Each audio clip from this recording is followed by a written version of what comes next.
అలా ఆలోచించుకుంటూ అలా ఉండడం ఇష్టం. ఒకవేళ మనం వెళ్ళి ఎక్కువ మాట్లాడినా తను ఎక్కువ మాట్లాడు. లాస్ట్ టైం అంతే ఎవరితో ఎక్కువ మాట్లాడా? అదే లేదు. అవునా? చెప్పాగా ఇప్పుడు వాడు ఆడుతున్నాడు.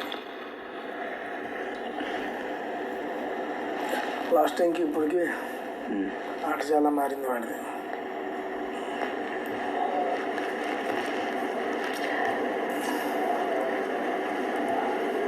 కానీ వాంటెడ్గా చేయడానికి ఏమి రాదు కదమ్మా. ఇక్కడ సిచ్యువేషన్ కూడా ఆటోమేటిక్గా వస్తుంది. ఇప్పుడు పర్టికులర్గా కూర్చొని ఇలా ఆడాలని ఆలోచించడానికి ఉంటుంది. ఆ టైంకి ఏది వస్తే అదే కదా.